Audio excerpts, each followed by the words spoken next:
As you try to go over the sample response, pay close attention to the terms and phrases being used. Try to model after those phrases and make it a habit to use them in your response for your future TOEFL practice. Speaking of whether the time per week for students to work on university jobs should be decreased, I am of the opinion that it should. As for why, I suppose that's because students should prioritize their academic work over anything else.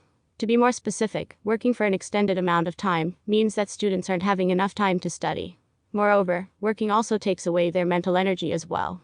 For example, I have a friend who works 25 hours a week at an off-campus restaurant. When he finishes work, he is always exhausted to a point where he would just lie in bed for hours. Because of that, his schoolwork accumulates to a point where it just becomes too overwhelming for him to manage. From this example, one can see how working in a university for too long can be detrimental to students' academic performance. Therefore, I think the time for university jobs should be reduced.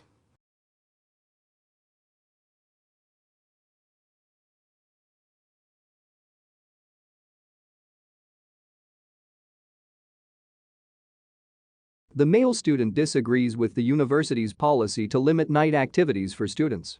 He expresses two reasons in support of his opinion.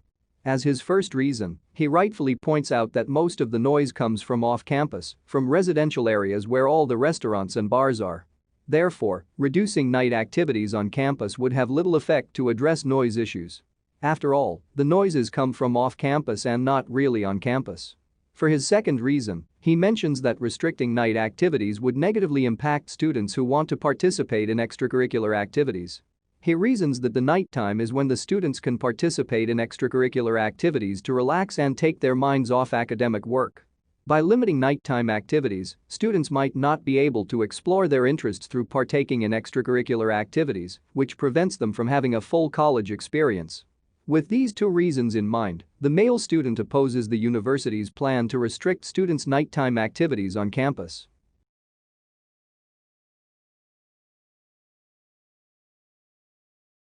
According to the reading passage, the professor discusses the concept of plant adaptation and defines it as plants' adaptive behaviors to protect themselves from environmental stress. He illustrates plant adaptation by analyzing two learned behaviors of the mimosa plants.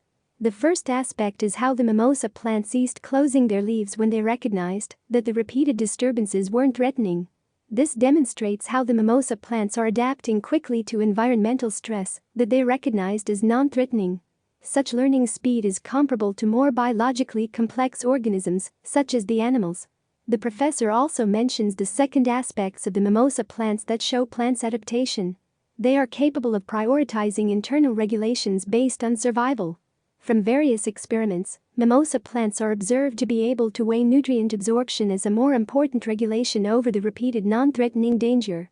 Through these two aspects of the mimosa plants, the professor clearly and effectively illustrates the concept of plant adaptation.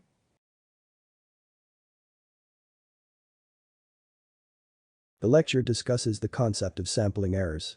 The professor explains this idea with two examples. In his first example, he talks about the non-randomized bias. This bias occurs when there are aspects of a survey that aren't randomly selected. He explains this further by raising a situation within a company setting.